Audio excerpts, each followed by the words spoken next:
So this is just duct tape.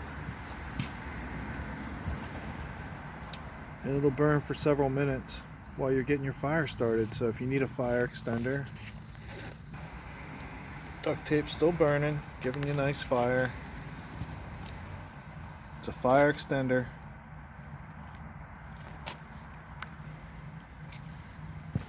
I'm gonna close this.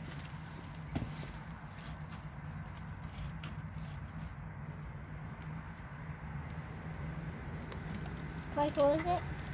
Yeah, go ahead.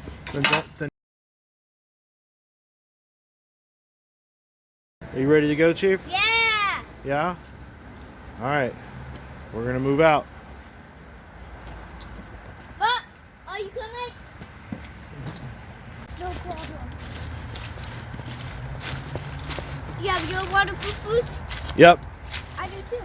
All right. And the snowproof too. These are snowproof, waterproof boots.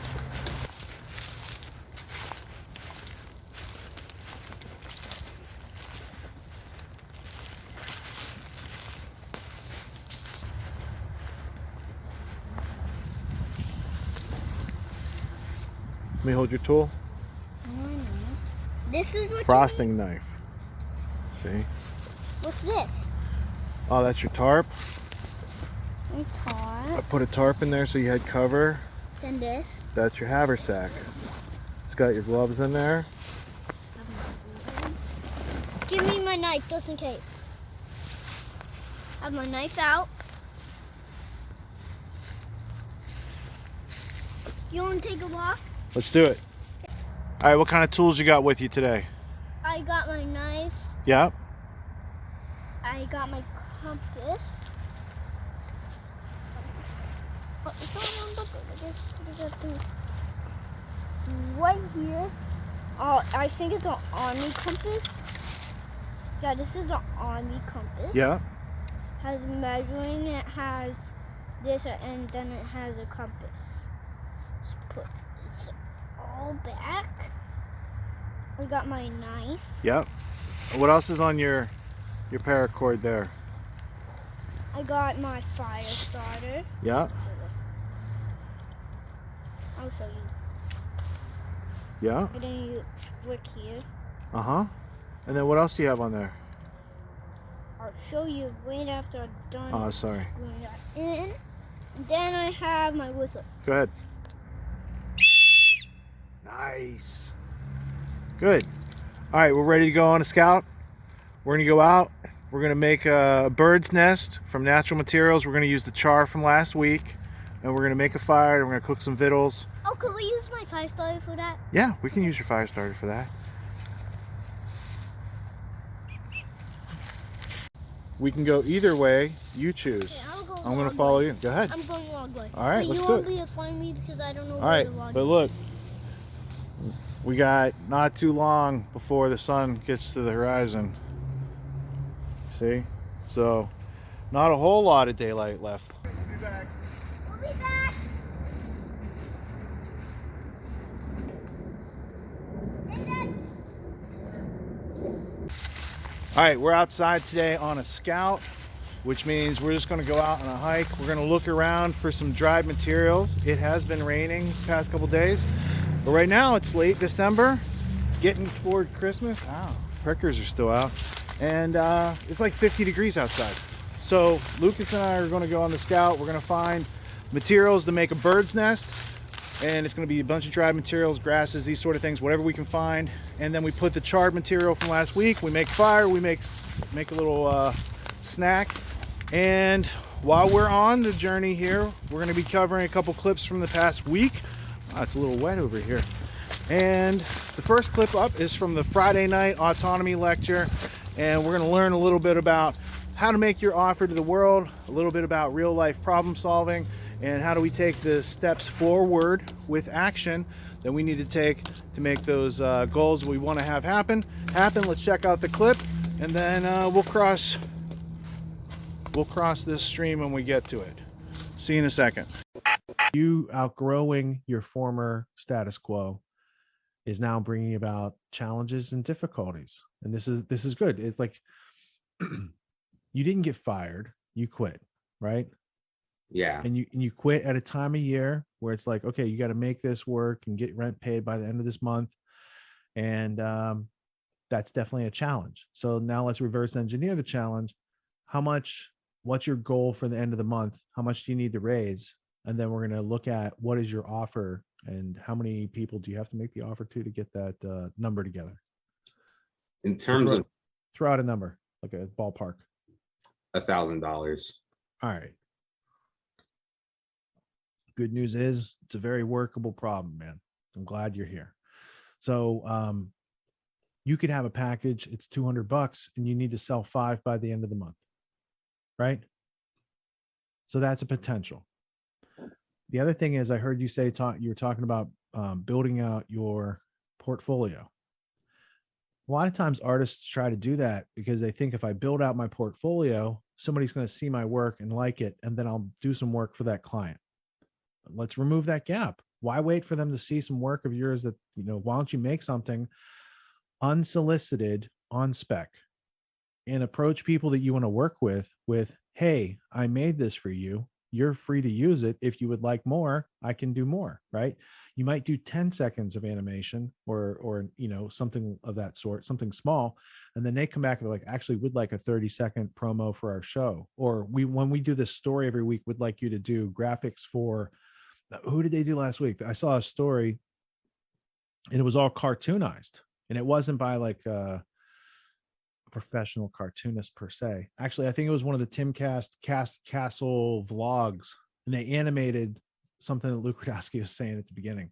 So there was like a cartoon of Luke, and it was in that probably that evening or around that time where I saw that entrepreneur, and the guy said that he had a passion for anime.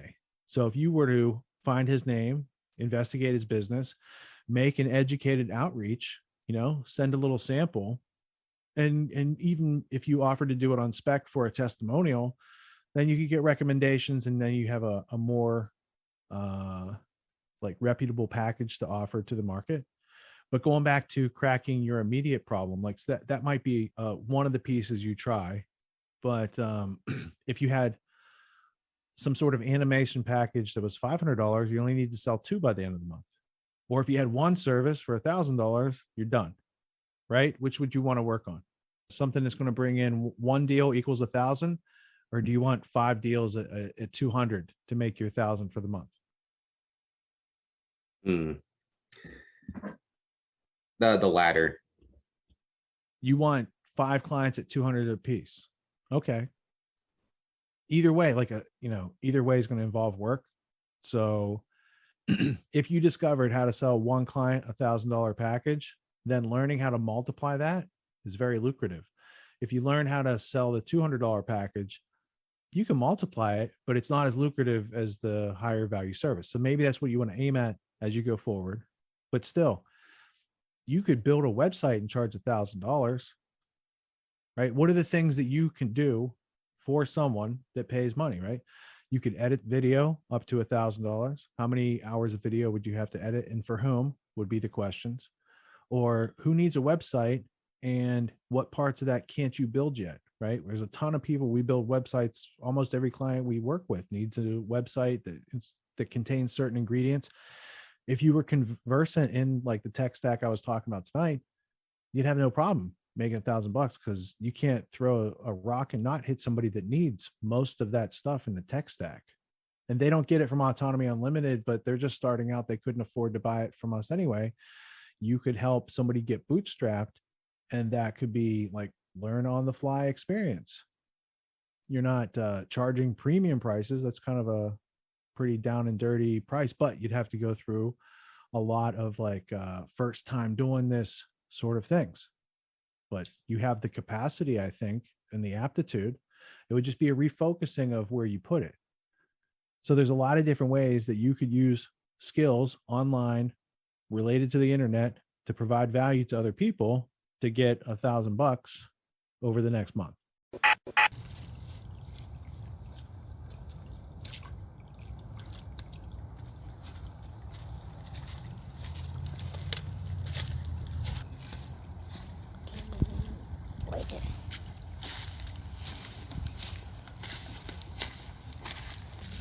Did you use my knife? No, not yet.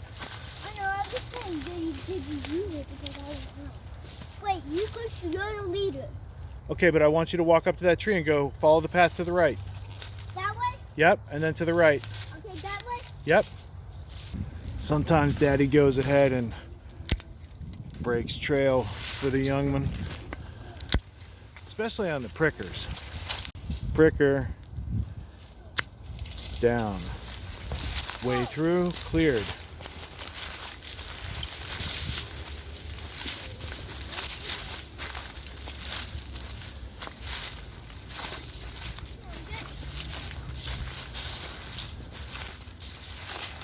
Watch out, you're backing up. Stop right there, I'll come with this backing.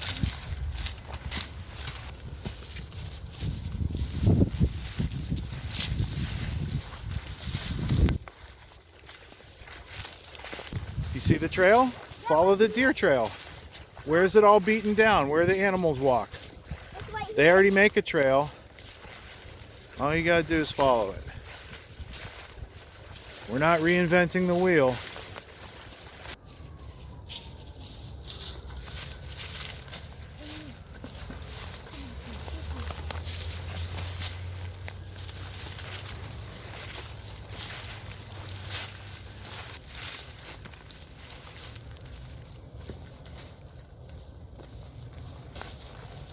All right, so we made it to this area. It's just dense brush. We got all sorts of dry grass. We got milkweed thistle. We got all sorts of things we're gonna start collecting and make our bird's nest, and then we're gonna go start a fire. Right now, let's check out the Saturday Autonomy Do It Live clip. I think this clip comes from last Saturday's podcast. Has something to do with a family called Rothschild. Let's check it out, and then I'll bring you guys back to collect some more tinder. It seems to me like the whole carbon argument about we have to capture all the carbon. We're going to use carbon credits in order to regulate how much is used by social engineering. It's really just a setup to create unintentional or intentional consequences that they can then come in and add and present some other solution. So they're the carbon. The argument about carbon is all just, I think, another slippery slope, a bridge, if you will, to some other solution that they want to bring out. Because everybody knows that's just going to screw up the entire global economy even worse. Let's hear a little more from Maurice Strong and Edmund de Rothschild and lock in on what kind of people are running the UNCED summit meeting. Here's the part where Rothschild says that projects launched to save the environment will be inoperative. He says it quickly, but he says inoperative. That is, they will not work. And listen to Rothschild snidely suggest that we build dry ice machines and ship up the dry ice to the North and South poles to keep them from melting.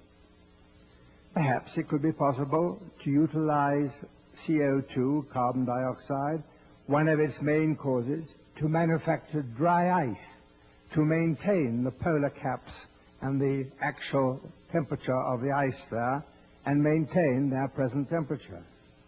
Innovative and modern technology, world waste material, collected and perhaps burnt in volcanic areas, or buried so deep in the earth, in the wilderness desert areas of the mid-Sahara where nobody goes, or in the empty quarter in Arabia, or the Gobi Desert. But all these ideas and visions, some far-fetched, and above all, the continuation of this Congress needs money. Well, I was just going to say, in a lot of these cases, though, we've got to remember that these guys have had hundreds of years of psychological operations and experimentation to draw from. That is the information that's essentially occulted from the average person.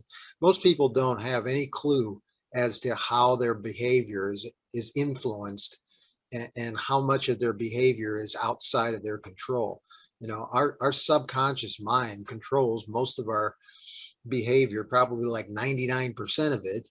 And that's all stuff that's really beyond what we think about. And being that we don't have the time, you know, really because they keep us busy and keep us distracted, to ever really examine what our beliefs are. We end up just believing things that, you know, kind of come along and are conditioned into us repeatedly through the things like the media, you know. And so like being able to understand like how influential things like movies and TV shows and news is when it comes to our behavior, we don't have time to examine those things, whereas they, you know, have got these things down to a, you know, a precise instrument. And then on top of that, you know, you've got a population that's been traumatized, and really, you know, a lot of the traditions that we've adopted over the past 100 years are simply things that, you know, allow really the parents to traumatize their own children, you know, for the system, you know, and then of course send them into the institutions. But I think these things, it comes down to two things, you know. It's really the understanding of the extent of the psychological operations that are going on and how that's influenced our behavior. And then the second is, you know, the fiat currency and the fiat currency system, and how it allows them to corrupt every single thing and every single institution, and you know, fund things like endless. All right, so all these types of dry grasses, hear that crack? Listen. Crack, crack. That means it's dry. So Lucas, we're gonna grab all. And I got this. Yes, exactly. All this sort of stuff, and then we're gonna just make a little pile right here. Well, actually, we don't want to put it on the ground, so I'm gonna put it on top of my bag. We're gonna make a little pile. We're gonna kind of crush it up enough to bring it back in our bags, and then we're gonna form it into a bird's nest. So then we'll start that fire.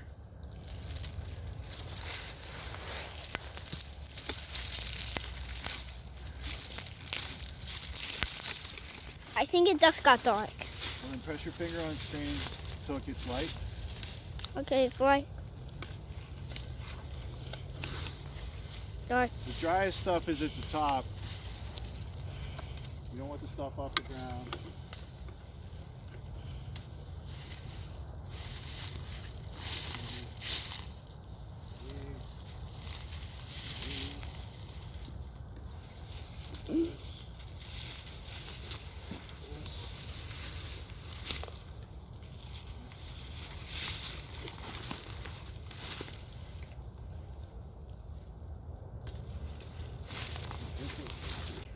All right, Lucas, which way's home? This one. Which way? Point. That's pretty good. All right, lead the way. And we will let you see your head of that. Right? Yep. So we hang it. Just need a reverse azimuth, reverse bearing. We can get home the same way we got here. So easy, I don't know. Well, never think it's easy though. Even with the compass, even if you were taking notes and we were doing waypoints and using the Paul method to make our own map, it could still get dicey. So don't take it for granted, and be glad you know when you're headed in the right direction. The target of opportunity is right there.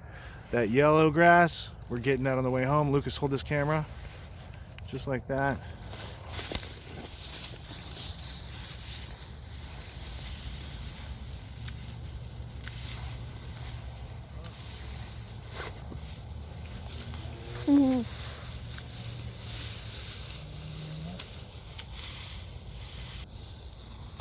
You don't want to pull them out because then you're going to get the wet stuff at the bottom. So I just cut off the dry stuff. Oh, look at all this dry stuff right here. It's going to make awesome bird's nest. I hear it all just crackling. Sounds like fire, right? If it sounds like fire, you can probably make fire with it. We should go. Is that just wind? What was that, an animal? Let's go. No, hold on. Just relax. Here, hold this for a second. Actually, let's go. No, you're good, buddy. You're relaxed. I'm just going to break this up so we can get it all in your haversack here. What the?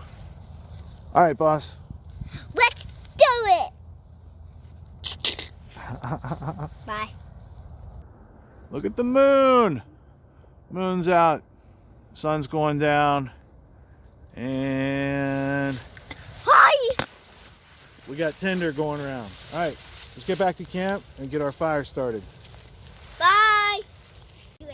What'd you say? Nothing. I thought you said autonomy graduate. I said that. Well, why don't you say it? I didn't get it. Autonomy graduate. Boom. All right, so we've grabbed our tinder. It's all crackly. We're gonna make that fire back here at camp. Let's check out 2 clips from the Sunday Q&A. The first is from a season 6 student who has gotten a remarkable amount of value out of the course in a very short time. And then I also had a question during question and answer session, not about the course, not about things I teach in autonomy, but about chivalric orders, knights of the empire, these sort of things. So we did a little deep dive into that history. Let's just play those 2 clips back to back. And when we get back, we'll have bird's nest being made at the camp. We'll light a fire and we'll move on with today's vlog. I would like to ask for some insight on decisions I should make in my life. Great. First of all, I'd like to thank you. These past weeks of autonomy have been just extremely enlightening, like really life changing. Like I guess I would consider where I was before autonomy was totally like in like a crisis of feeling like I had no purpose in life. And this past 10 weeks is just, I feel like I've awoken to all this potential in the world around me, even around me. And I just wanted to thank you for that. So to get to what I wanted to ask you about is that I want to start building a community. And I want to start first by behaving in a way that is conducive to that. I want to start a small business producing food or food products. And like I've learned a little bit about what I want to do, and I've actually done a lot of research on how I'm going to go about getting more experience and probably working for or with other people to get started. But right now, with the situation that I'm traveling constantly, it makes it very difficult for me to really pursue the skills that I need, especially in the context of growing food. I can only do so much remotely. And I have a couple of options. I can either stay in California, because I'm from California. I can stay in California where I'm more familiar with the, I guess you could say the landscape. Or I could move to like a place called Phoenix. These are both places that I have like the opportunity to get a little bit of support from like basically what I would consider family. And I was curious if you think, because I've actually been organizing the pros and cons of both of them, if you think that it would be, because I can go anywhere. Because I travel for work, I haven't really laid down roots. And do you think that geography is more important than, I guess, should I stay in California to start something like that? Because I don't really like California at all. Especially not the area that I live in. But at the same time, I also know about a lot of farmers markets and other producers of natural products, and that's kind of what I want to get into. Or should I go somewhere else that isn't quite as, I guess, socially oppressive? All right. So that's a good question. And I think you kind of know the answer because you're giving me the answer as you're talking about it. You don't like California. The things keeping you there, how long would it take you to build that network someplace else? Like go to some farmers markets, start making them offers, right? Or just meeting new people. But if you come with a valuable service that, could be offered to them and strike up a conversation, then you got a reason to go and help and meet people because there's other people that need their services that you know of. And it's just good old-fashioned entrepreneurism, networking in an appropriate way. So the things that are kind of keeping you in California, it sounds like those are easily replaceable wherever else you'd want to be. And then the question is, if you want to do something in the realm of food production, there's actually doing the food production yourself or helping people set it up for themselves, right? So you go around the country and you help set up telecom, right? It's a methodology. You're doing an install, making stuff work. What if you helped people set up food growing at home? And there was a couple different ways that you're familiar and you match those up with their use case. And then you go and help to oversee it, or you have some other people that work for you and you manage them to bring about the results. Because in a place like Arizona, you want to go places where they're not already food self-reliant, which is most places in this country, but also that they recognize the need. They have a problem in California, but they don't recognize the need. That's a harder sale. But if you have people that have the problem, they already have the need, they recognize it, they're just looking for a solution, you can work there all day, all year. And then maybe you move around every couple of years and set up in a different place, and you've got various locations. And maybe you don't set down roots long term. Maybe you have, you spend a couple years or a couple months a year in different places, and you can help people in different places and check in on clients and then write all of that off as part of your business offering. And I know that, like, the first thing I thought of is season 3 student Danny Lilly, he's a graduate. His aquaponics project is something that he does locally in Albuquerque for like schools and nonprofits and towns and stuff like this. But he also has like do-it-yourself kit. He also has, I'll ship it to you on a pallet and you can put it to work. And that's putting people directly in charge of some of their food production, both fish and vegetables. But another couple of things that I saw was Mike Adams, the health ranger, he didn't pitch like what it was, but he showed it's like these hanging gardens inside a room and it's like some sort of advanced aquaponics, and he's just growing lettuce. And it's like a bunch of clotheslines in a room with like these bins, and they're all just growing lettuce with the roots hanging in the air. I don't know how it works, but I was like, people need food. And that takes away the excuse of, I don't have a yard or my soil's not good. It's like, well, you have a garage, you have a utility room, you have some place in your house that's not producing food. We can do it there, right? You have a guest bathroom that no one ever uses. Let's use that whole thing. You grow like 30 heads of lettuce in there over a couple months. Over 30 days, Danny said you could grow lettuce. Over 90 days, you'd have a whole bunch of stuff growing. So there's like short return, and then long-term return is you're growing food in hopefully abundance that you don't need all of it. Now you can have something to trade with other people. It's a low maintenance kind of self-feeding system once you set it up. It's pretty simple. It can run with very minimal, like if things go down, you could probably power it with solar panels. Order of the bath would be the highest pillar of power associated with the concept of bath. So in the British Empire, there is a chivalric order. Can I get rid of this Wikipedia thing? Where do I say no thank you? There we go. There is a British chivalric order of the bath, that is controlled by Queen Elizabeth. And it's like one of the highest layers in the hierarchy of the chivalric order, the orders of chivalry, right? Which they are all about. The Order of the Bath, you've got Albert Abdullah David Sassoon, who's from Iraq, from Baghdad. He was the opium magnate of Baghdad that the British started doing business with. He married into the Rothschild family in the late 1800s. He was appointed to the Order of the Bath. You also have George Marshall of the Marshall Plan, Ibn Saud, who St. John Philby made the leader of Saudi Arabia when they created that country. Let's see. Order of the British Empire is something that's below that, but Prince Charles, he's part of the Order of the Bath. Bulwer Lytton is like Masonic esotericist of the late 1800s. Arthur Bomber Harris, Butcher Harris. There's a whole bunch of people. So if we go to the Order of the Bath, let me see if I can make that bigger for you. The most honorable Order of the Bath is the British Order of Chivalry, founded by George I, 1725. So it predates America leaving the empire. Name derives from the elaborate medieval ceremony for appointing a knight, which involved bathing as a symbol of purification as one of its elements. The knights so created were known as Knights of the Bath, right?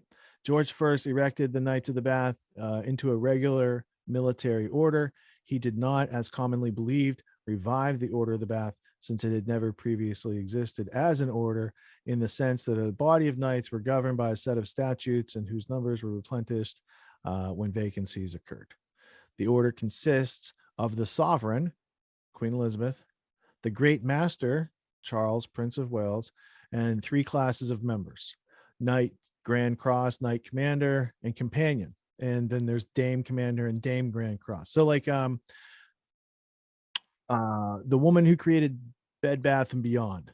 She's a dame of the British Empire, right? So Americans can be awarded these, but we're not allowed to hold titles in this country. So it's very interesting when they try to knight Americans and bring them into that type of organization. So the Order of the Bath is the fourth most senior of the British orders of chivalry after the most noble order of the Garter. Oh, that's right. The Garter is the top, right? The most ancient and most noble order of the Thistle, the most illustrious order of St. Patrick. So I do have the Garter in here, Order of the Garter. But anyway, you guys were asking about Bath. That's part of why it's a thing, because it's an initiation rite from medieval times in the power structure that currently rules the planet. Does that make sense? Yes. So then is there any connection with the Baathists is the Middle East or just in Iraq, or is that just? I think it's an English translation of an Arabic word, because it's Ba'ath. There's a apostrophe in Ba'athism, I think. I'm pretty sure. Yes. That's how that works. But it's also like the Americanization or Anglification of that came through the British. So it might be tied into some sort of initiation rite or ceremony from that area as well. I don't know.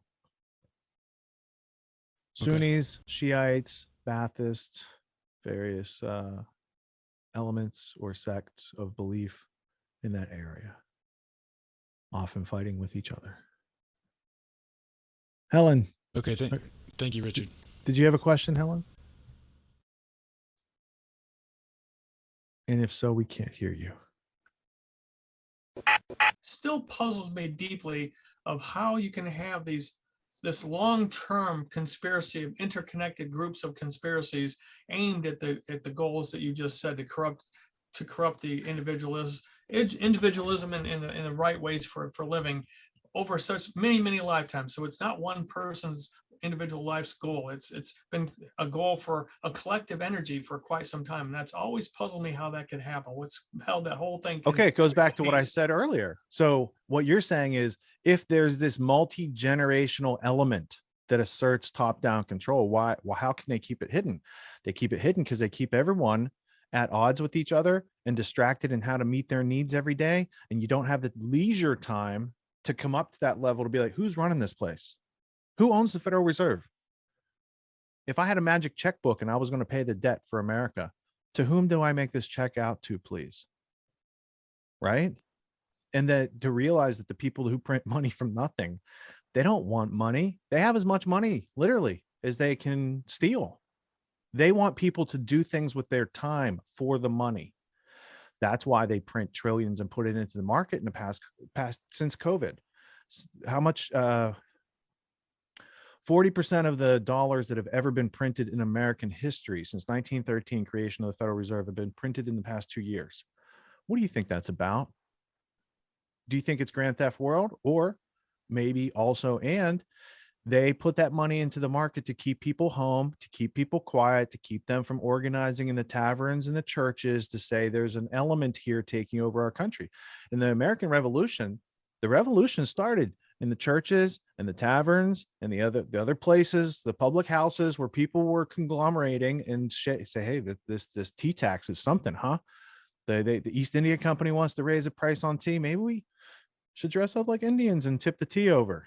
That was a Freemasons lodge above the Green Dragon Tavern that did that back in the day. I understand those things, Rich, but those I can envision why that happens within a generation, within a particular person's lifespan. But what keeps that going from one generation to the next? That's what puzzles me. I'm going to send you home with, here's your homework assignment. It's a 1938 Academy Award winning film. It stars Boris Karloff. It's called The House of Rothschild.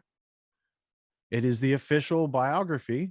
Like, Rothschild family members worked in the production of that movie. I think Victor Rothschild, the spy, the MI6 spy, was the Hollywood liaison. At the time, he was probably dating Ayn Rand.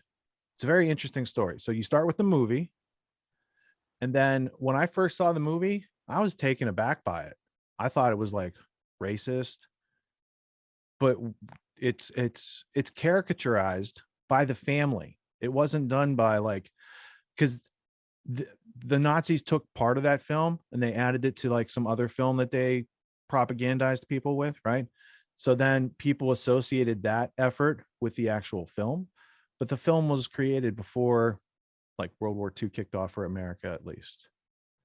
So it's an interesting piece of history. Like I said, who stars? George Arliss plays multiple generations of Rothschild in that movie. He plays like the father figure who dies, then he plays Nathaniel Rothschild. They show you the how they funded Wellington and then like bought the market because they got everyone to sell and they were just buying it all up. There's a whole bunch of historical like montages in that movie that are in, because I have probably 40 or 50 Rothschild biographies and autobiographies written by members of the family. Sometimes the versions of their stories differ a little bit, but the gist is that trend of power that started with Meyer Amschel Rothschild. And then on his deathbed, he got his 5 sons and said, you're each going to go to a different country and start a central bank and do business with each other.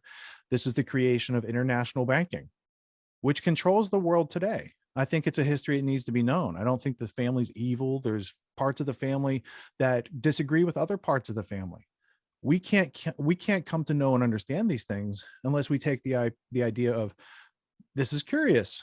There's a power structure here. It's a very real power structure, but we're not told about it in school. We're not told about it in the media. And whenever you bring it up, people are like, that's conspiracy theory. That to me is a very refined defense system around something that probably needs to be studied. And so to dig into that and see the amazing influence that family has had over the past 300 years.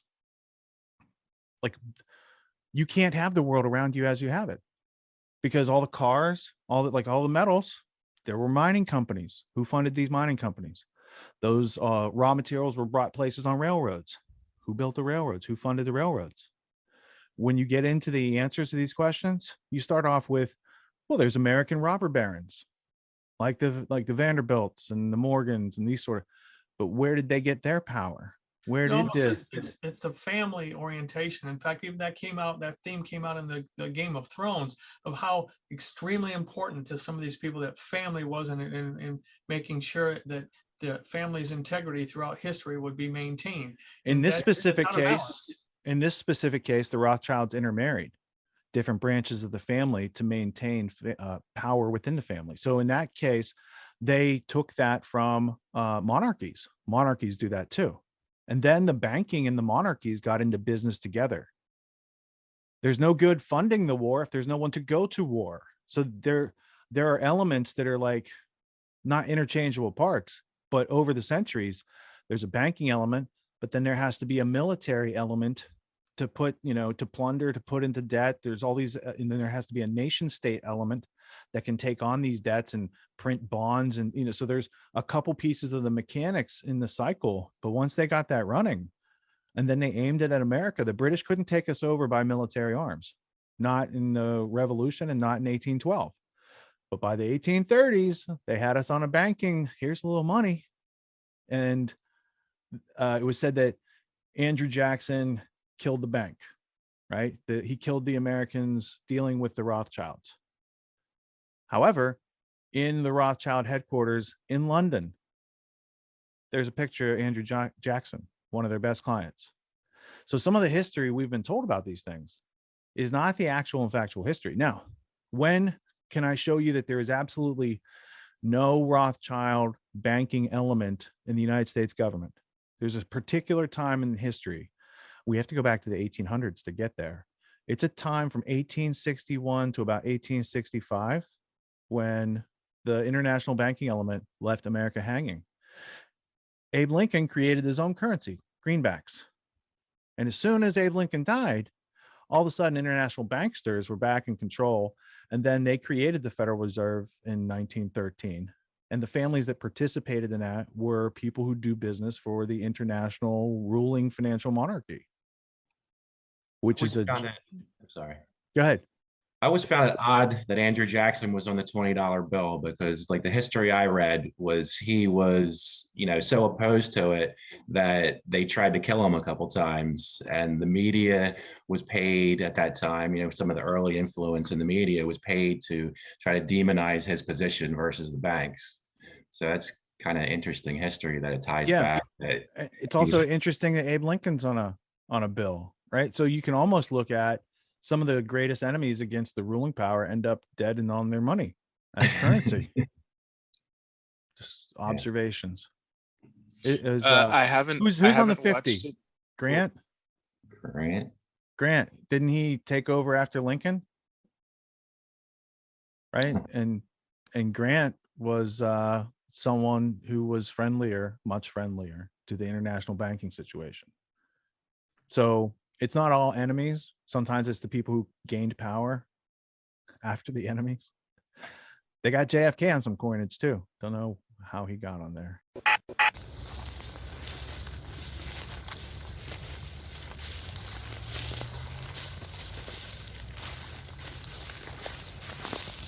Right into this room. Yep. Whoa.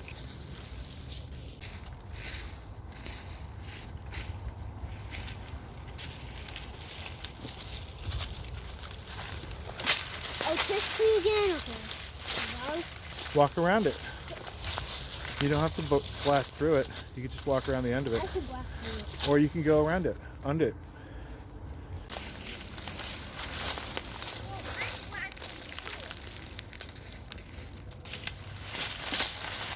This way? Yep.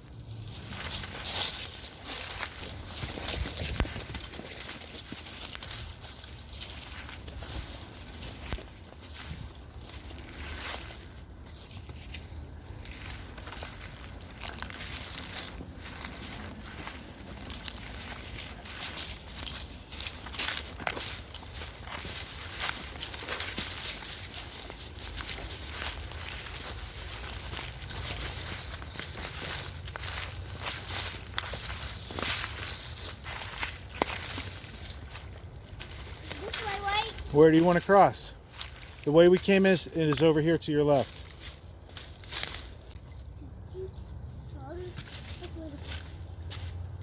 With the real knife, you'd have to have that in the sheath.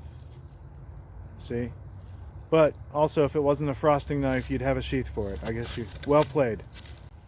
I was looking for animal sign, but there was so much rain the last couple days, you can just see the patterns on the mud from all the water coming through.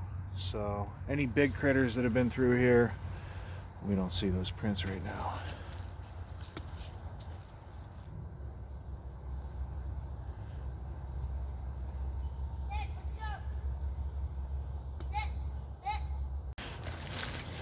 I see your mama up there videotaping, Lucas. Tell me to go for it.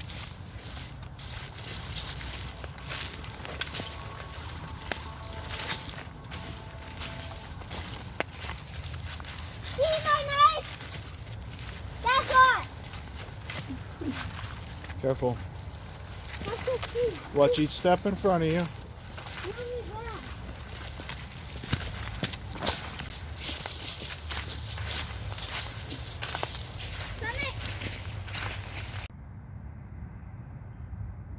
Got a variety of fuels here for our fire, but the most important part is the bird's nest that we are about to make.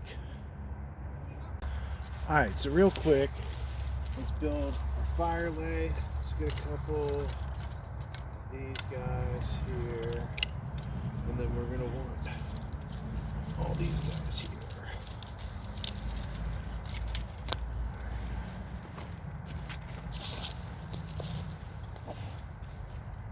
So I have front board,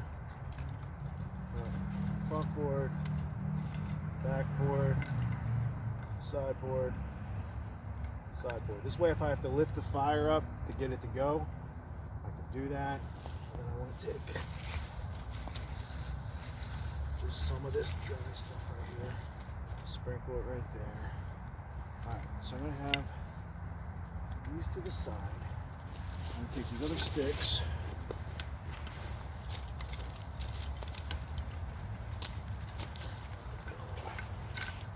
Fire them like that. These are my pretty smalls. And then I got these other littles right here. And I got these, I got this bark. Some of my littles. Right here, I'm gonna put those on top of my bird's nest. I'm gonna put my bark to the side. I'm gonna put these needles to the side. The bird's nest is gonna go right here.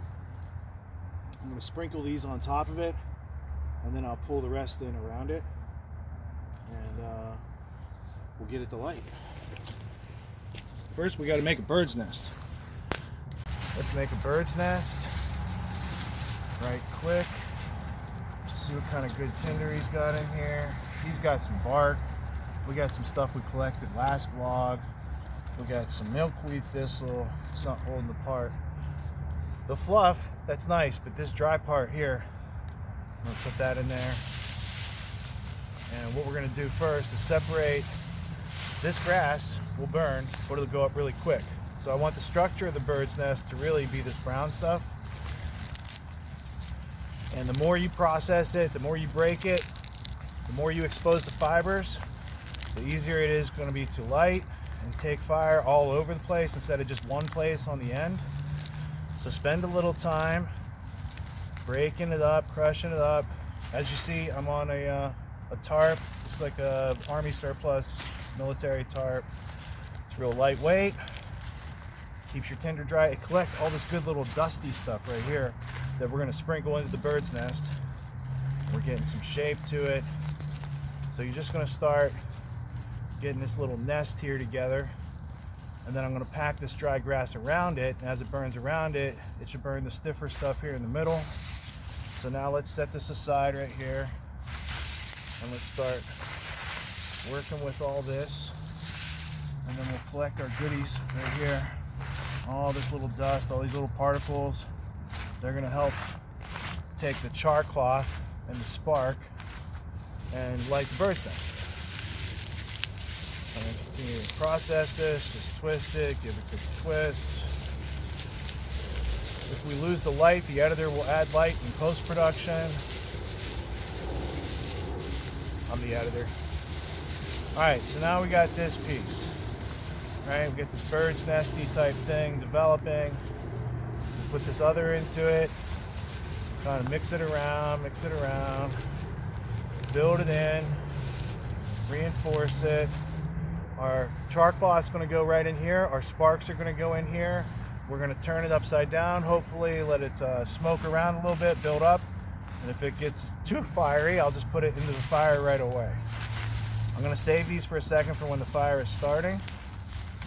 And 45.83 seconds. Less than a minute. all right, cool. Lucas, you're just in time. We have our bird's nest. Okay. And what we're gonna do? I need my help. Okay. All right, so we have our bird's nest.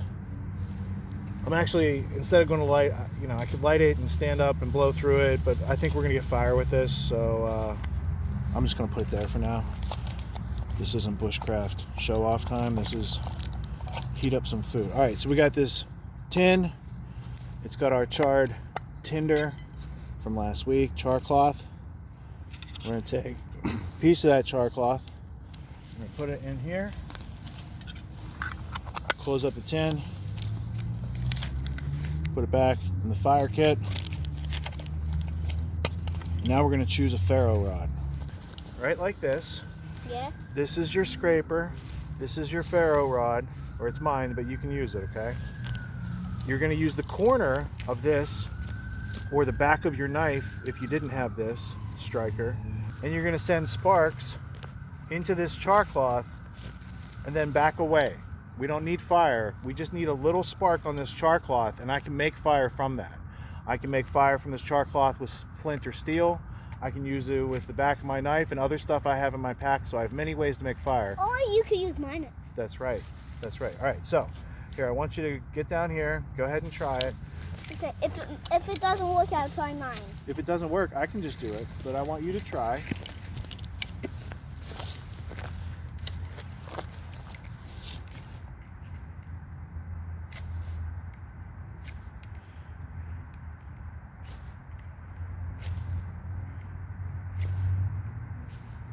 Okay, get a little closer to the bird's nest.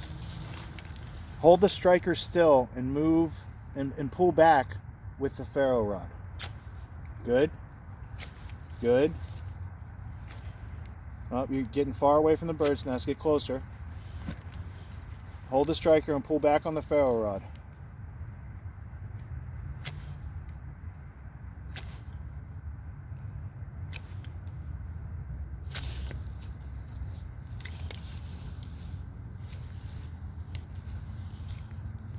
One, two. One, two.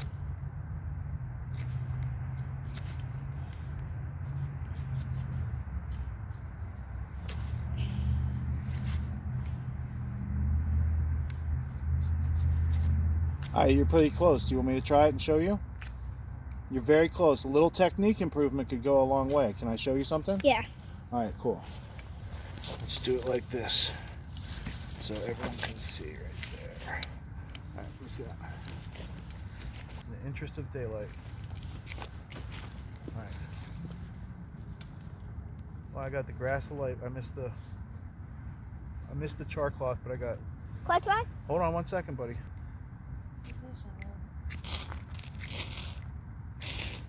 I got fire. I didn't even hit the char cloth. So, we got fire. That's the point. We'll do char cloth demonstration next time. Look, it's nature. Not everything goes as planned.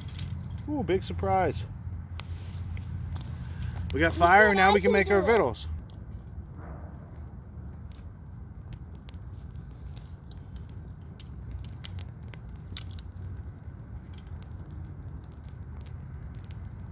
All right, now we got the fire. We're gonna let it burn down a little bit so we can put our kettle and our pot on there, heat up our food. Right now, we're gonna go to a clip from Grand Theft World. .com. Next, we're gonna go to a clip from GrandTheftWorld.com. Deep dive into Nelson Rockefeller. Who were the Rockefellers? What did they do? What are they doing today? We'll be right back with Vittles.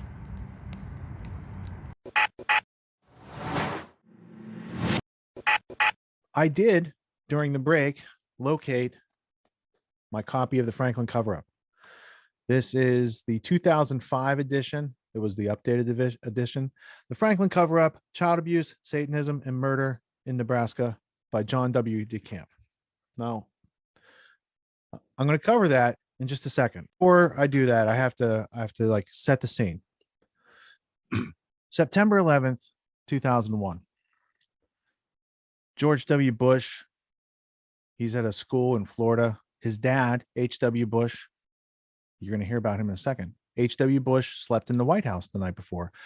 That morning, he was at a Carlisle group meeting with the brother of Osama bin Laden and a bunch of other people like Frank Carlucci, people of the military industrial and Iran-Contra arms for drugs trading complex. Let's just put it that way.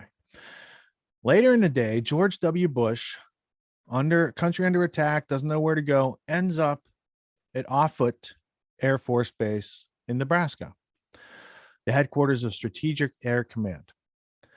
At Offutt, this place in Nebraska, there was also nearby Warren Buffett's last annual golf outing, at which the CEO from Fiduciary Trust, I'm pretty sure that's the name of the company, one of the occupants of World Trade Center 2 that got hit or exploded that morning. Let's put it that way.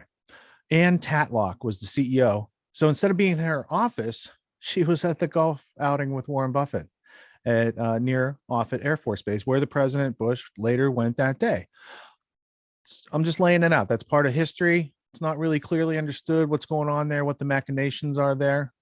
Maybe we can shed some light on it. Let's check this out. I just grabbed the book. I looked for the Hunter Thompson reference. I do have that because I know that was that's an accusation. That's a claim. I want to show you the evidence, but let's see. This is originally 1996, or actually 1992, second edition, 1996, and this was a 2005 edition. So let's just go full page to book. There we go. All right, so we have, let's go to these chapters. Larry King is not the guy from CNN. He's a guy who works in the Republican National Party. Pornography and ritual murder. How big is the cover-up? Destruction of this Commonwealth savings. The Franklin Committee, because there's a bank involved. The Camp Memo, and then it goes into some of the whistleblowers like Paul Bonacci. The Omaha business community, we're going to touch on that. That's one of the strong parts of the story. The investigation, and let's just go to the first reading here. I have a page here.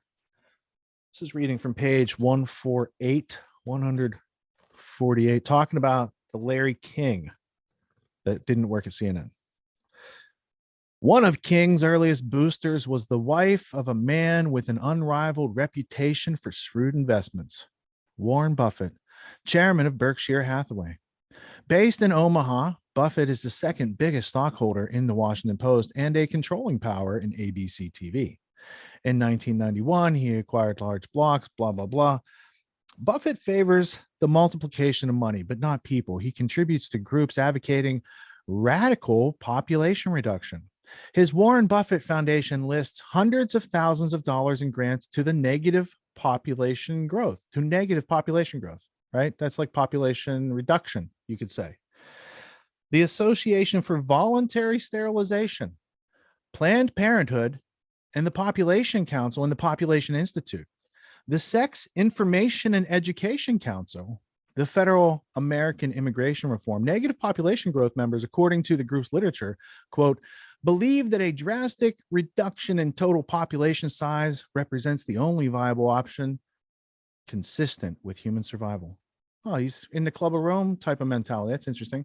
The negative population growth group wants the United States and then every country to enact programs to drop the US and world population to 1/2 its present levels within 90 to 100 years. Buffett contributes approximately 7% of NPG's total budget. It's like worshiping at the altar of a high priest of finance. He has a very large cultish following. All right. So that's first. Let's go to this next one. The Omaha corporations that bankrolled Larry King and Franklin are also major sponsors of youth organizations in Nebraska, such as the Boys Club, the Girls Club, the Boy Scouts, the Boys Town, right? These are covered in Conspiracy of Silence. Utah Halley, Home for Girls, and others.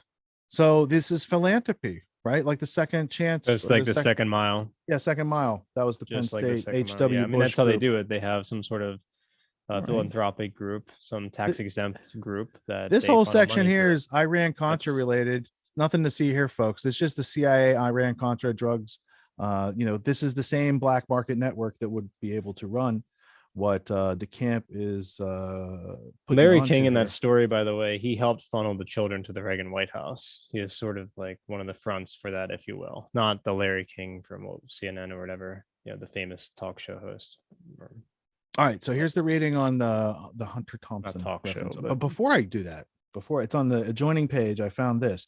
Page 326. Remember that reference I gave you about 20 minutes ago?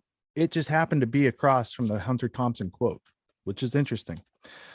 Paul Bonacci has described in detail being dragged to Washington for use as a sex toy for Larry King's clients. Bonacci told investigators he was in one of the private White House tours for young male prostitutes conducted by lobbyist Craig Spence, a close political associate of Larry King in the Cloak and Dagger Contras enterprise. They called it the Enterprise. Okay.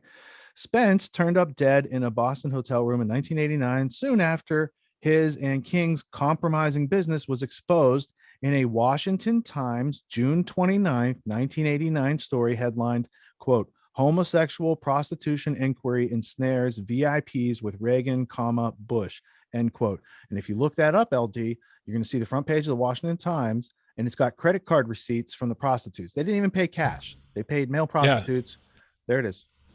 I got it up here. This I couldn't find certainly on the Washington Times website, or this is archived on someone else's site, but the article is here to read. And there's a photocopy of the headline you were just describing. Interesting that Warren Buffett had a major stake in the Washington Post at the time, and yet it's the Washington Post is the one that breaks that story. I don't know, just interesting.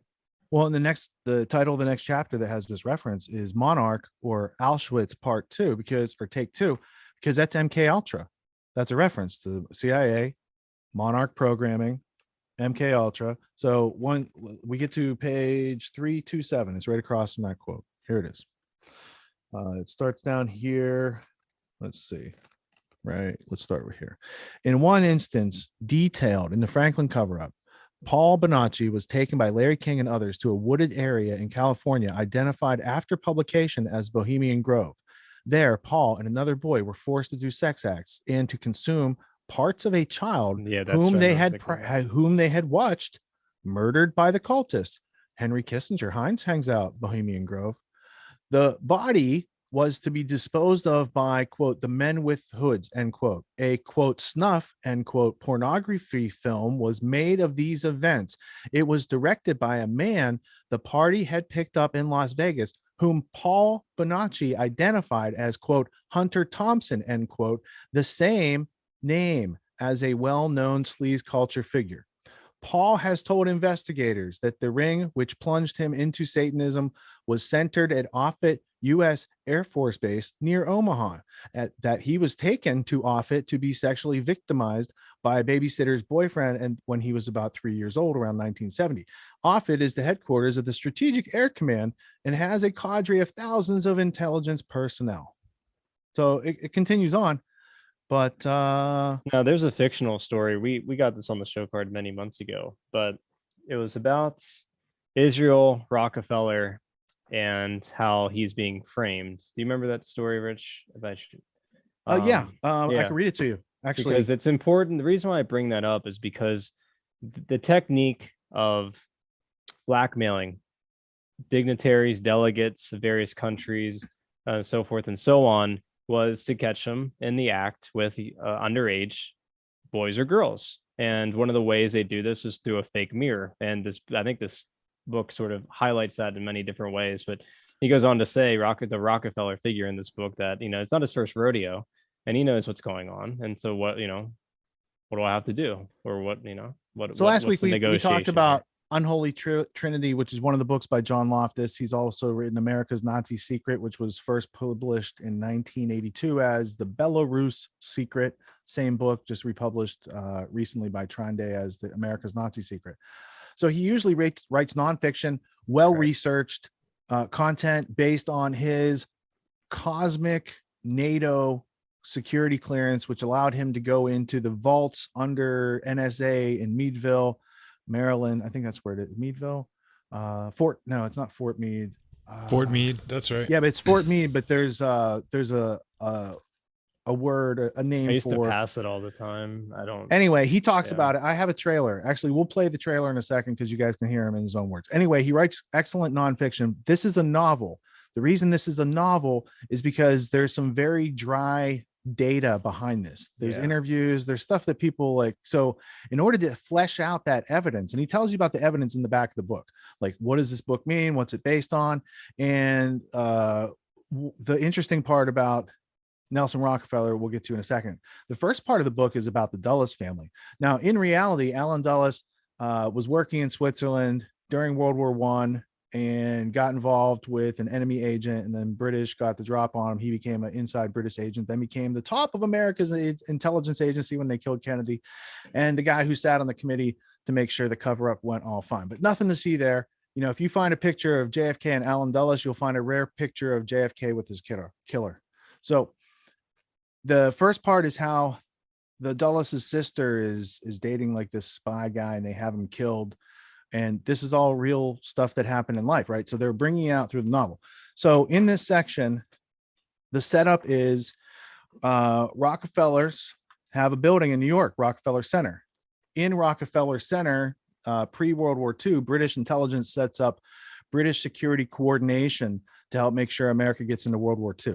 they continued to have influence in that building. So there's like British Security Coordination, and then there's Nelson Rockefeller's office, all in the same place that they do like 30 Rock, right? They got it's Correct, NBC yeah. Television Studios, Rockefeller Center, that place. All right, so this part of the book here. The very interesting symbolism out in front for anyone who's interested. All right, and here's another interesting date. This is a real date, November 22nd, 1947. Right, that's the title. So this is New York. And then basically there's two soon to be, because it's not the state of Israel recognized by the UN yet, but in a couple hours, maybe it's going to be. So it's two proto-Israeli agents going up Very an elevator to go into Nelson Rockefeller's office. And he says, hey, fellas, come in. And then they go through and they throw a folder on his table and they're like blackmailing him, right? So this is the dossier that Jerusalem told you about. We've selected what amounts to the tip of the iceberg, which means they're just saying, hey, we know you guys funded the Nazis. That's why we contacted your lawyer, Mr. Dulles. He's aware of the urgency of this matter, right? So then this part right here, let me see if I can make sure. This is classic. This is classic. That's why I want to make sure it's framed up. So they just came in, they surprised Rockefeller, they're blackmailing him. So it reads, the effect on Rockefeller was palpable. His eyes went from the dossier to Elam and then to Misha, who consciously slowed his heart rate to something that didn't register on his temple with each pulse. Rockefeller's eyes hit the first page. The current account records from 1943. He turned slightly involuntarily toward Elam, his eyes moving as he read. Elam chose that moment to move slowly toward the window. There, cool, contained.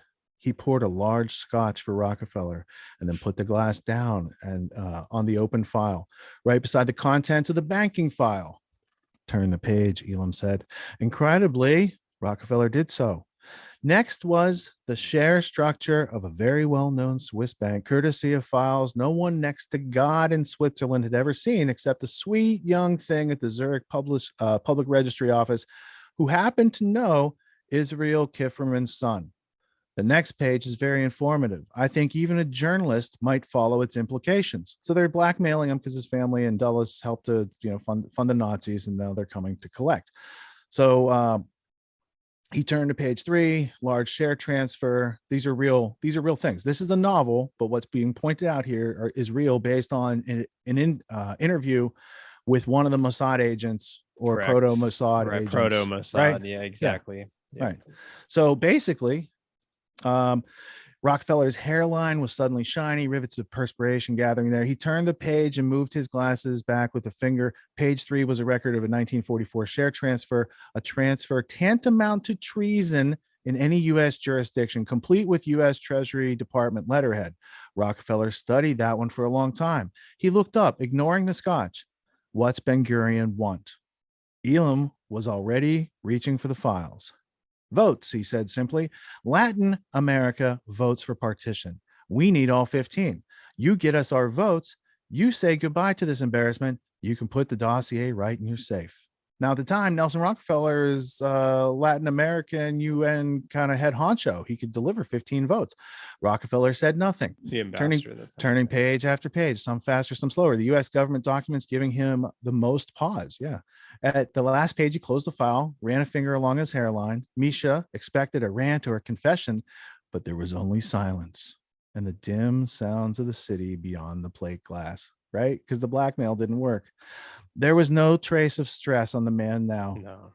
He raised his hand, and when he spoke, his voice was flat and slow, almost a recitation, not a reaction. Think you can walk in here and waltz off with the whole damn store? Rockefeller rolled the dossier into a cylinder. Fixing on Elam, he began tapping the desktop with it. Condition 1. What I've read never sees the light of day. Clear? That's understood. You got that right. If a word of this leaks out, you can tell Ben-Gurion he'll be drilling for oil in his own backyard, because I'll personally guarantee that's the only place on the planet he can find it. Understand that. Condition 2. You want your country? You get your country, but only if you give up your pound of flesh at Nuremberg. Not a single German banker goes on trial. Not one. Rockefeller stopped tapping the cylinder he'd made from the file and pointed at Elam. But you don't get both. Vengeance or a homeland. That's the deal. I'll have to consult Jerusalem about that, Elam said. Consult all you like. Ben Gurion has one card, Rockefeller said, and you just played it. Condition 3, the Nazis we used as intelligence assets, they stay secret too. Total immunity. You don't touch them. You don't leak a word to the press. They're vanished. Lock, stock, and barrel. Clear? Now all Elam could do was nod. The room had gone silent except for the ticking of the clock on the big oak sideboard. You seem a sensible sort of fellow. Good. Condition 4, you'll have your votes, but not a single American businessman or banker gets tarred with this. Not me, not anyone. We didn't win the goddamn war to put half of Wall Street on trial. Rockefeller raised the scotch glass to his two guests. Thanks for coming. They made some calls. They got approval from Israel. They got the votes. And The rest is history. November 29th, 1947, the Lake Success UN hallway ebbed and flowed. Here they're getting the votes. Bada bing, bada boom. The thing that starts out in the 1860s comes to pass. They deal with the different groups. There's the Zionists, the Arabs, different delegations. Of course, you know, we have the Zionists. The Zionists, they have you by the cojones. His Excellency, the Brazilian ambassador, tells me the fix is in. You talk like a salesman, promising and promising. Sebastian lit a cigarette, the lace of blue threading over his perfect hair. I keep my word, Alejandro. Your father knew that. So these guys are arguing about how the votes are in and that people called in their bets. And then Mr. Rockefeller knows where the skeletons are. I mean, I don't want to read the whole book to you. There's a good reason to get this book. But most importantly, let's go to the references at the back. Let's see. This right here. Postscript. This is a novel, but much of what you've read is based on known fact, although the most intriguing elements are still classified. Some aren't. There were no Niemans, for instance, but Baron von Schroeder knew Foster Dulles well. Sullivan and Cromwell, record of involvement, cloaking Nazis, Mossad. So they go through. And then the next page, they're talking about the Nazis and the rat lines, the SS contracts, and how The Vatican, CIA knew. ventures. Yeah. And then it says here, John Loftus personally interviewed the Haganah agent who had firsthand knowledge of the blackmail of Nelson Rockefeller. Prescott Bush was indeed up to his eyeballs in the Union Bank affair, and some believe, as John does, that the Bush family fortune stemmed from his single Union banking share. They funded the Nazis. That's all verifiable outside of this. Certainly the Berlin wiretapping story is true. John has seen the Intercept, so going over other pieces that they dripped out. And Eleanor's wartime lover getting killed because he's a spy. And Hey, look, go back. Oh, sorry. They talked about Fort Meade and the NSA vaults at the bottom. You referenced here. Fort Oh, Meade, yeah. The National Security Suitlands. Agency's I think massive. they're called Suitlands. It's just a little bit above, in a slightly Oh, different yeah. form in Fort Meade, the National Security Agency's massive archive, when his NATO level security clearances allowed him to roam the vaults at will, much you referenced earlier. LD, will you pull up the John Loftus trailer on my Vimeo page? I did cut because it's like a 5-hour 2-day interview. It's like the ultimate history lesson. That's why I didn't edit the whole thing yet, because it'd take like months to get it done, and it's not done yet. But I did cut a trailer to represent the footage, and you were going to learn something about the director of the CIA, Allen Dulles, and his State Department running brother, John Foster Dulles, that you did not know before, that might matter a lot in the reference of JFK, RFK, these kind of guys being killed over time. So let's see. Did we find it yet? Did I buy you enough time? Is that the 10-minute sample? Yes. The Future of Freedom? Yes. All right. Let me pull it over from this other tab. I'm still shooting interviews for my Future of Freedom documentary.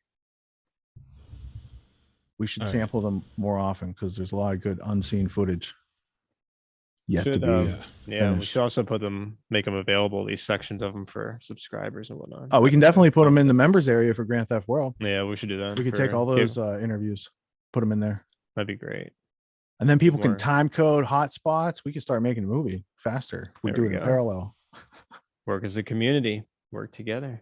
Many All right, hands make so the light setup work. is 5 years ago, Lisa and I went to Florida, to Tampa, Florida, to interview John Loftus, and we interviewed him and my friend Sean Washenko, who passed away since then from cancer, pancreatic cancer, I think it was. So I haven't edited the footage because he's in the background while I'm filming. Still gets me. It's tragic. He had a young son, and the medical system is what killed him. It wasn't the cancer. And he said as much before he died. So on a happy note, what we did there, as far as interviewing John Loftus over those 2 days, there's a lot of value in the history that John discusses, and it was really good investment and timely investment of time. Let's check it out. My name is John Loftus. I was an Army officer, a federal prosecutor at the headquarters of the Justice Department in Washington. And then I worked for the Office of Special Investigations, which was the Nazi war crimes unit that was set up during the Carter and Reagan administrations. And unfortunately, I discovered that many of the Nazis I'd been assigned to prosecute were already on the government payroll. So I ended up being a whistleblower. And in 1982, I appeared on an Emmy Award-winning segment of 60 Minutes. Mike Wallace got the Emmy Award. My family got the death threats. It was a great trade-off. And after that, I went to private practice in law in Boston and set up my own law firm for a while.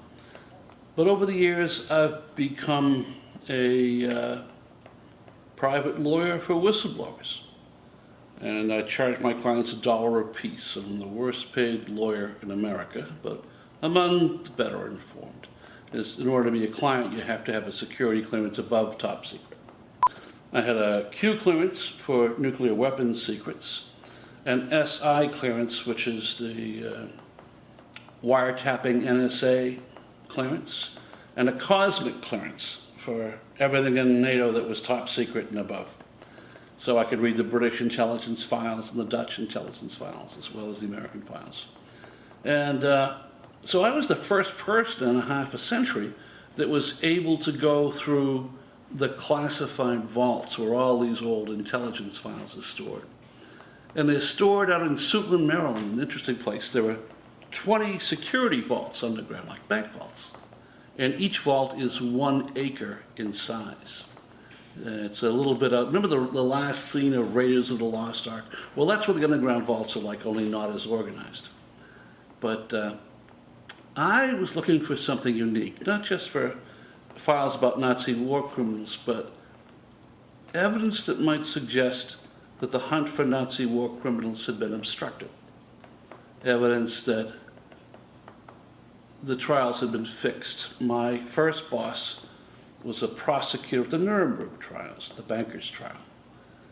And he was the one who told me that he thought the trials had been fixed, that resources were taken away from him and the other people who were investigating the banks and forcing them to close down some of their investigations.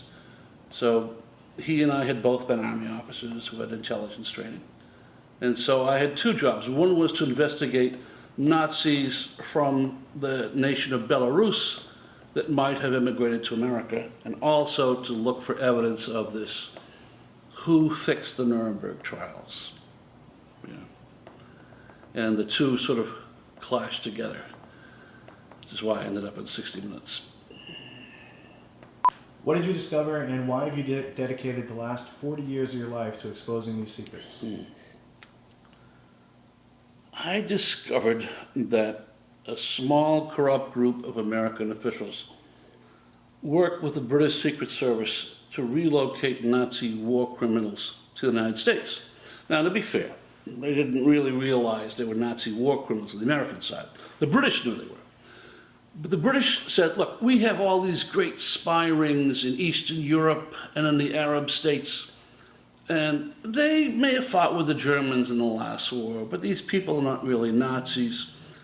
They only fought with the Germans because they hated the Russians, communists more. They're really anti-communist freedom fighters.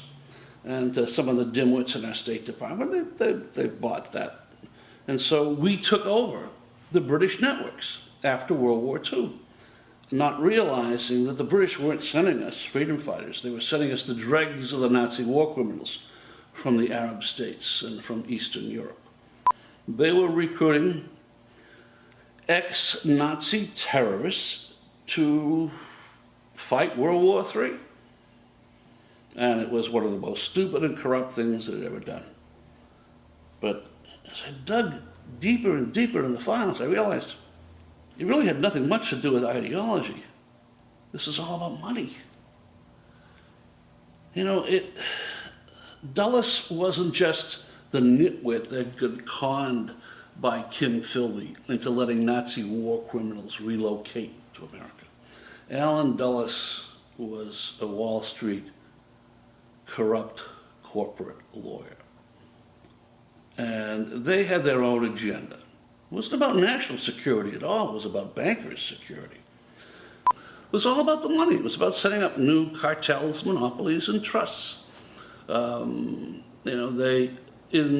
The British dominated, for example, the oil fields on the Arabian Peninsula.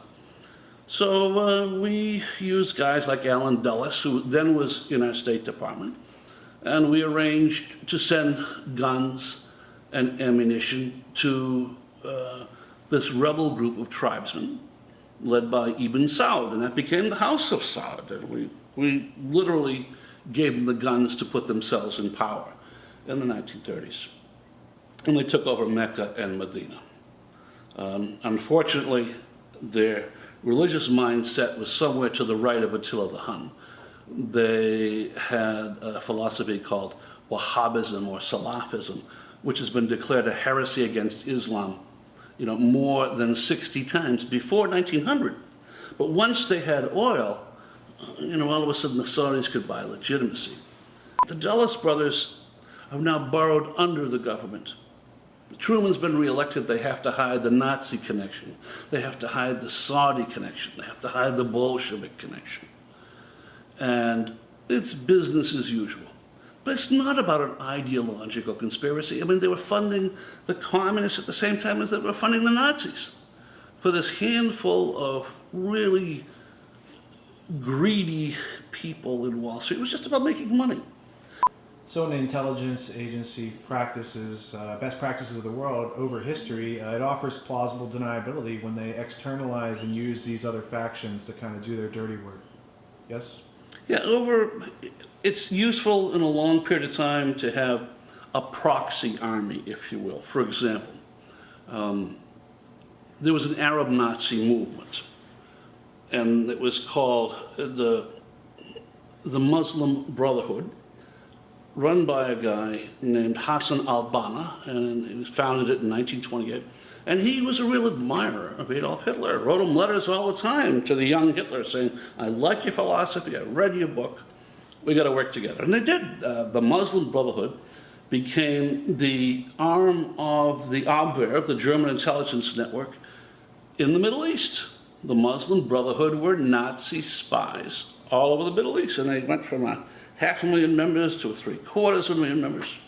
And Philby sold them to the Dulles brothers. And when Nasser and the secularists came to power in Egypt in the 1950s, they had this huge army of Nazis running around their country, and they threw them out. And Dulles went to the Saudis, who were his business clients, and asked them to take them in. And this gets really funny here. The Saudis agreed because at least the Egyptian Nazis and the Muslim Brotherhood Nazis were literate, so the Saudis gave them a job as school teachers at the madrasas. And so young men like Osama bin Laden were literally educated by first-generation Nazis. And the brother of the chief Nazi propagandist, Qutb, was the guy who was the tutor for Osama bin Laden. So you had a perfect storm of Nazi racism and Saudi religious bigotry coming together with the relocation of the Muslim Brotherhood to Saudi Arabia. And this is the same Muslim Brotherhood that, they were still fighting recently in Egypt. They never went away. This is the second generation Nazis are there. When you think about it, the Muslim Brotherhood and its offshoots, Al-Qaeda and Hamas, they are the same philosophy. They're against democracy, against Western civilization. They hate the English and the Americans, and above all, the Jews. So nothing has changed. We're still fighting in the Middle East because Philby conned us into taking over the Muslim Brotherhood. You know, that was going to be his proxy army of terrorists to fight the communist terrorists in the Middle East. And boy, did we get suckered in. Well, let's talk about the Dulles brothers for a second. You state that Allen Dulles was one of the worst traders in American history. Can you talk about the Dulles brothers in the context of the 20s, 30s, and 40s?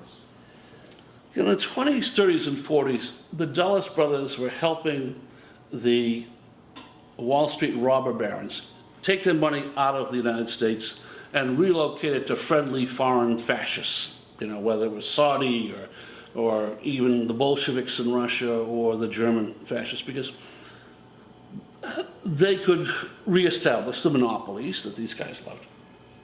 But also, they knew that, you know, as Hitler came to power, he was turning on them. And the very first law that Hitler passed when he came to power was to ban foreign ownership of German companies. So the Dulles brothers went to work on cloaking. And they set up Swiss companies in a Swiss bank that would own the stock of German banks. And it was the German banks that would own the stock of the German corporations. So that's how they got around Hitler's block. Hitler's finance minister, by the way, Hjalmar Schacht, was born in Brooklyn. And, you know, it's another business associate of the Dulles brothers. You know, it was all about the money in those days. 70% of the money that went to rebuild the Third Reich came from Wall Street and from the City of London.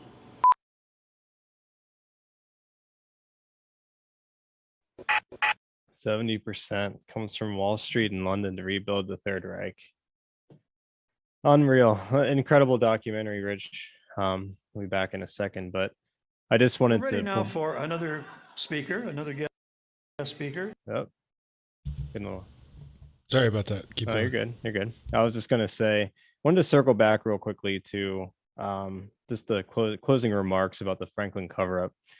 A friend of ours, Rick Malco, I believe his name was. I haven't actually engaged with him in quite a long time, but he's a close friend of Richard and his wife, especially when they were starting out their new business venture with Tragedy and Hope and trying to build this online community. And he actually, I think, went to visit former Senator John DeCamp, the author of the Franklin cover-up. And it's, you know, when one goes down this pathway of research, it can be quite heavy. And apparently he had taken to alcohol and it was sort of a mess, but I can only imagine what it's like to read. So when people sometimes say there's so many grandiose, I've heard a lot of strange cliches sort of thrown out. Well, it's such a grandiose, you know, claims he's making. Well, it's not necessarily claims he's making. He's just documenting what he heard from the victims. And, you know, if you document, you know, saw a victim stating that, like Bonacci, for example, stating that, you know, they're forced to eat, you know, body parts, that's also in the conspiracy of silence. It's pretty difficult to, I can only imagine what one would go through having to come to the realization of what that, if that were to actually happen, what that would mean. Insofar as like the people who engage in such behavior and that being a part of the human condition. So it was disappointing to hear about what happened to John DeCamp, but nonetheless, I think it sort of gives testament to the fact that I don't think he was necessarily, the point is he wasn't just making it up. He was trying to document at least the claims made by those who had been supposed victims, who had intimate connections with Larry King and his associates and people financing that operation. And I think it goes to show that, you know, it conspicuously disturbed him on the level. Conspicuously disturbed him, like Kathleen Casey was conspicuously disturbed during the Reese Committee investigation of the nonprofit foundations and their un-American activities. She was an attorney. She was sent to do spot reading of the Carnegie Foundation minutes at their annual meetings. And they're like, how do we take over America? How do we take over the statecraft of America? She started reading through that they had a systematic plan. She had a nervous breakdown. She had to be excused. She had to be hospitalized. after, because what she believed, she's working in the government. She's all like, she wasn't a proponent of being skeptical. She was like their person to review, and like she's going to be cool with it. Right. And she saw behind the curtain when she was not prepared for that. Not prepared. And that's what Norman Dodd, he was the director of the Reese Commission. Like there's 2 interviews that have his testimony. One's by G. Edward Griffin, one is by Stanley Monteith. In both of those, here's a Yale graduate who was chosen by Congress to do an investigation. The results of his investigation show and support David Rockefeller's comments that they're internationalists, that their job is to subvert American sovereignty so that they can have globalism. They're very upfront. They're right about it. That's a British model, because the internationalist idea comes from British Freemasonry. The idea of being a cosmopolitanism, international relations, right, comes from all of that. Yeah, international relations, like the Royal Institute for International. It's interesting that John Loftus sits there and says he talks about the Muslim Brotherhood. I went into some detail with that when the Afghanistan debacle happened. And it's just, it's interesting because the proxy war using extremist groups and, building them up as though they represent Operation an entire Gladio religion. That goes back to, well, yeah, Gladio, sure. But it goes back to, again, that's a British model. That's what the British State Department was doing in the 19th century, for God's sakes. Like, this is old. Like that. What's the Great Game? What Dulles got sold on. The Great Game is what traditionally they call it. You can look it up. Right. Yeah. Sure. Yeah. Right. Yeah, that's right. And the other 2 pieces missing from the sample is Loftus talking about St. John Philby in 1925 grooming the Arabs and creating the Saudi promoting them and building them up. Royals. Like, he was MI6's proxy to do all that, right? And then his son Kim Philby sold that network off. So there was like multi-generational grooming of Arab proxy forces. Yes. Handed over to the people running Operation Gladio in the name of anti-communism, and they can associate and do all these assassinations, coups. What was September 11th? So first off, did you guys notice in the John Loftus book, The Witness Tree, that it was November 22nd, 1947? Yes. Yeah. I mean, almost that's awesome. as if like that's a date specific. Like, I was going to say it's a holiday date that they celebrate. Yeah. There might be many things through history that have a date like that with a small group of people. It's a day of sacrifice. It's a consistent day of sacrifice. So it was September 11th. September 11th, 1973 was the Chilean coup run by Kissinger, who was one of those Nazis they brought over. Right. There are some connections between these things. Yes. There's a history to be learned and examined. Yeah. But that's not the purpose of the rest of this episode. That was just a convenient using of the resources locally to add on to the fine work of Burmis and Nick Bryant and these other people bringing out these facts about that type of systematized thing going on. And shame on the people who try to cover it up and go after people who investigate such things. Otherwise, and also just as a last point, I have to say, look at how Biden has been built up and the very strange accusations about his family and his sexual deviant or his own children, for that matter. Yeah. Well, the diary. Yeah. I don't know. We have another diary here. But it's out there. It's been published, and people who are a lot of accusations against Biden. Some even complaints have been filed going back a couple decades. So, I mean, it's strange. Is anyone wondering what's going on? Like, Hunter Biden's laptop plus Ashley Biden's journal equals nothing's going on. He's not fired. Luckily, we don't have to think about it. There's no recall. There's no impeachment. Nothing's going on. No investigations. Nothing to see here. Send the FBI after parents asking questions about masks. Everybody, look over there. Right. Or January 6th. Yeah, go ahead, Odin. Well, just Hunter had something to say. Why did you have a gun? Well, I did, again, the period of my life that was difficult. It was, but, I don't know. The appropriate question is, why'd you put it in the dumpster by the kid's school? Isn't that something people usually get in trouble for? Well, honestly, it's probably where his crack dealer was at. So it was convenient. How'd you get all that money for your artwork? What's your marketing secret? What kind of grift are you running there? Maybe some money funneling going on. What's the qualifications to be on the board of directors of these energy companies? Oh, right. How strange is that? It's not pipeline. strange. Yeah. Well, It's not not if you're in strange. politics. Not if you're in politics. It's not.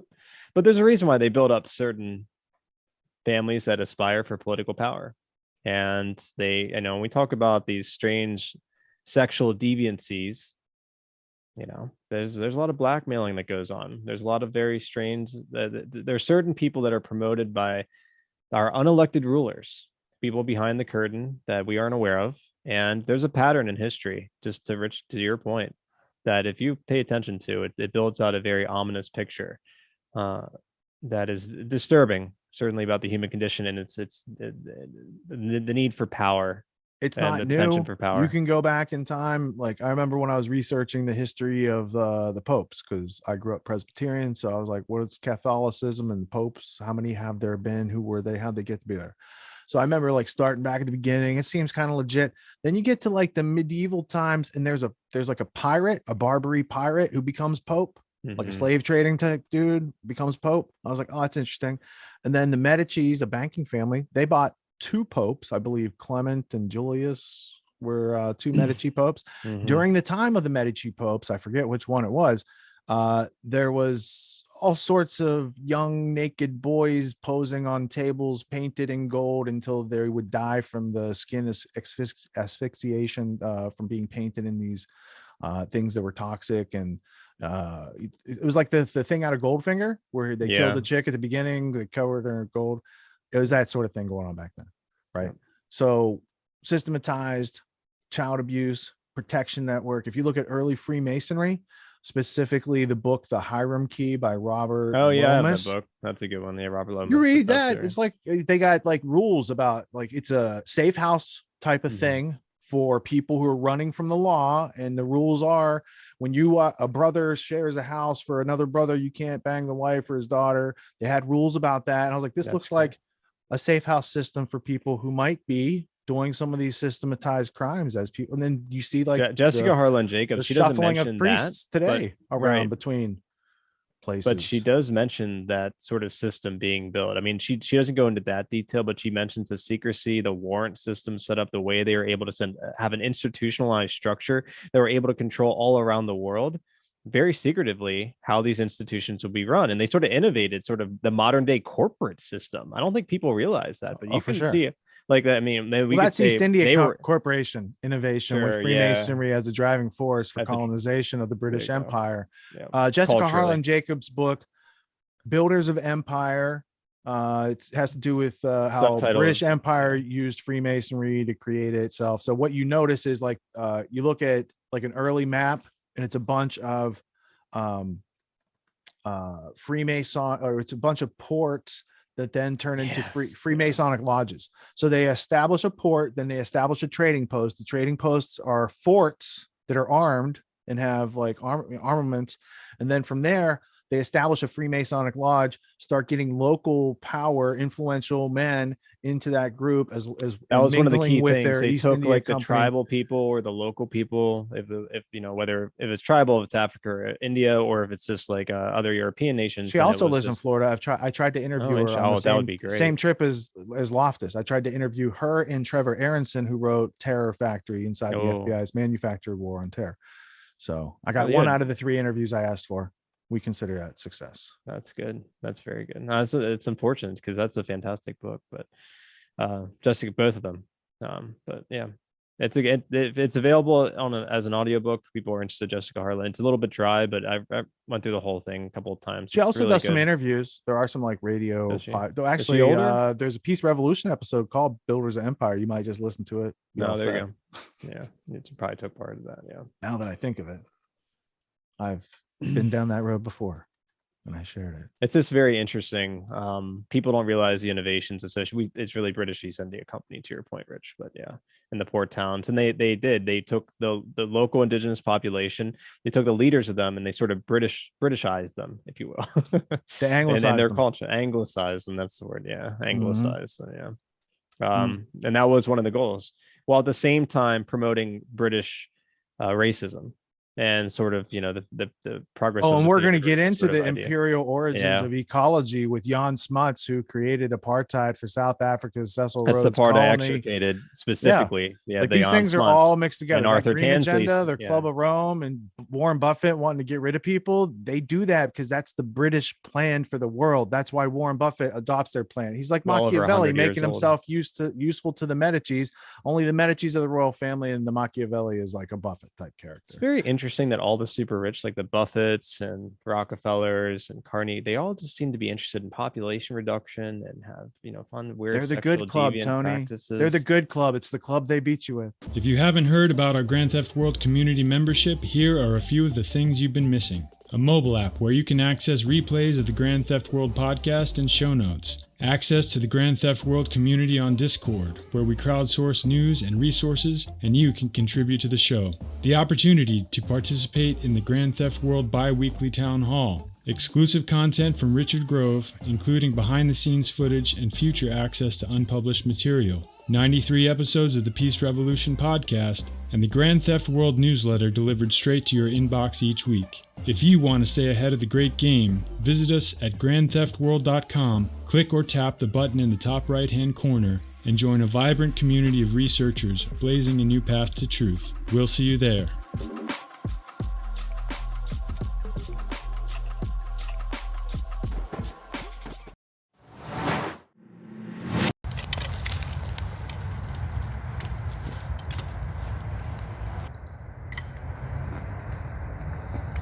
It's time to do that too. Making our coal bed for heating up the victuals. So Lucas, when you hear it pop, look and see how far the sparks go, because when you have wood that's not dried out sometimes, it causes more sparks. And it's good to get a feel for how far do they go. Like this.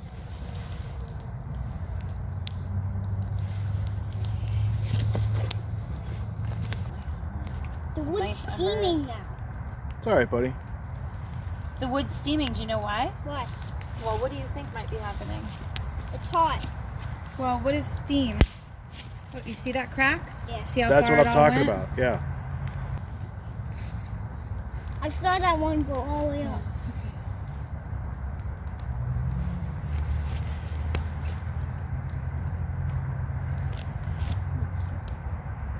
So there's water in the wood, and then it snaps like that. But also, when it's steaming, that's the water coming out of the wood. It's coming out. All right, Lucas, now I'm going to move the fire aside. Stand back. Over to Daddy. There we go. Okay. All right, I'm going to move the fire aside. I'm going to create a coal bed. See all these hot embers? Yeah. I just need a little bit, little thin coal bed here, like this. I'm going to put my pot on there, and we're going to heat up the chili. Wait, there's Just like that. chili in there? Yep, there's chili in there. I'm just going to keep it on the edge. Fire can go right there. We can stay warm. And then next time I'll build a keyhole fire that puts your fire out here, and then it gives you a little place to put your cook stuff, and you have a bed of embers. And I got a little portable grill in my backpack. We'll use that next time to cook something on the grill. I'm going to heat this up. All right, put the light on here. Like that? I don't know if it shows up in here. Next time I'm going to bring a different camera because I'm tired of playing with this one. This phone camera. All right. My God, fire, fire, Okay, fire. don't panic. Don't panic. Put it, but don't take it out of the fire either. So you just sit here and you put it in the dirt. It's all good. Okay. Number 1 rule is don't panic. Number 2 rule is start thinking. Number 3 rule is communicate to others. I know, like, fire. I'm just touching the door so then it gets out, but. Good job.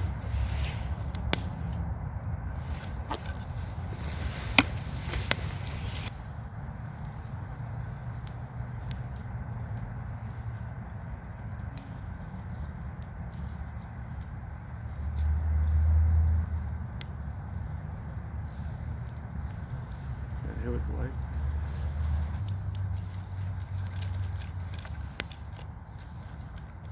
It's getting there.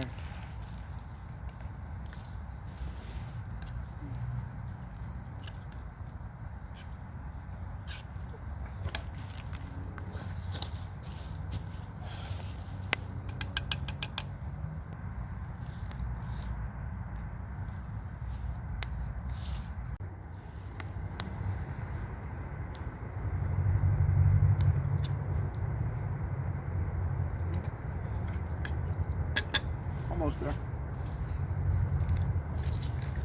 Okay, really need. I hear it sizzling. Boom.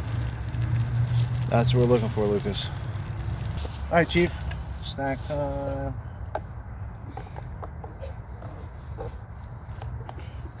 You want blue chili, Mom? Dad, do you want blue chili? Yeah, I'm having one with you here.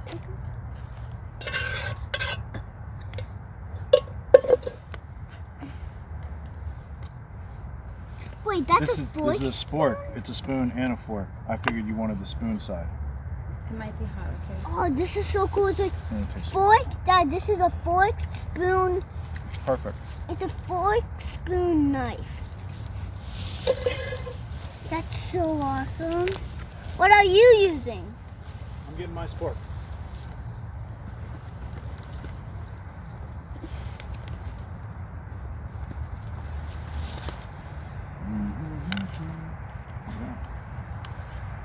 Mm. Did yours have a knife on it? Mm-mm. Mm-hmm. Oh, Yeah. it's the same thing? Mm-hmm. But that one's green and this one's orange. Mm-hmm. Wait, is this in my kit? Mm-hmm. This? Yeah, because I have a titanium one in my kit. This was in my kit? Yeah, this is your cook kit. You gave me a cook kit? Mm-hmm. I didn't know You're that. testing it out right now. Is it good? Uh-huh.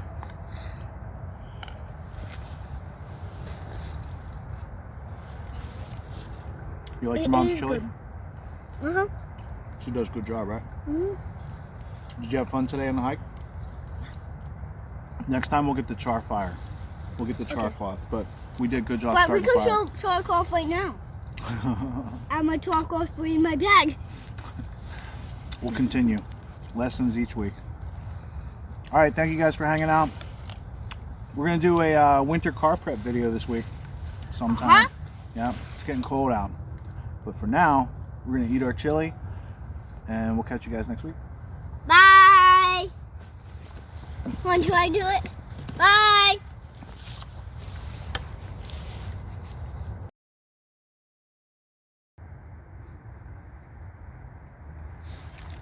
Good job, babe. Well done. Both of you, well done. We persisted despite the resistance, right? And it was fun, right? Are you glad you came out? Yeah. No, Good. It's good that you had a flashlight for this endeavor because I don't think I had a flashlight. So you saved, Right. You saved us the with day. lighting today. Yeah. Well, I wanted a light just in case. That was smart. You're clever. Because that's a part of survival. You need a light for survival.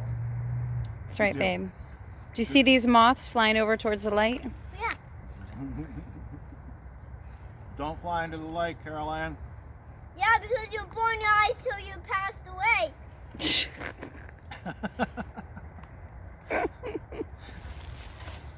That's funny. You're funny. Do you know this is actually my cook kit? Nice. It's a nice cook kit. I like it. This is a fork, spoon, knife. That's excellent. You have a good daddy buying you that. Thank you. Okay. you. You're welcome. Mommy's going to turn this off now. I love you guys. Wait, is that in my cook kit? Yeah.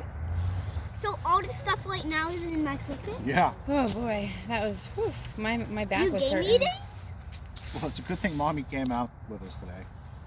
And it's a good Yeah, thing I you wanted brought to a be light. here because I knew it was going to be hard, and I thought you might need a hand with some stuff. Yeah, Daddy had meetings till late, and then we And I lost was the light. able to get a bunch of sticks and stuff for you guys. I think that was helpful. And I'm the one that saved it. You are. Thank Because you if for we didn't participating. have my Because of the light, light, then yeah. That's right. If we didn't have your light, we wouldn't have any light. And we would have, this is how we would have been if we had no light. That's right. Totally dark.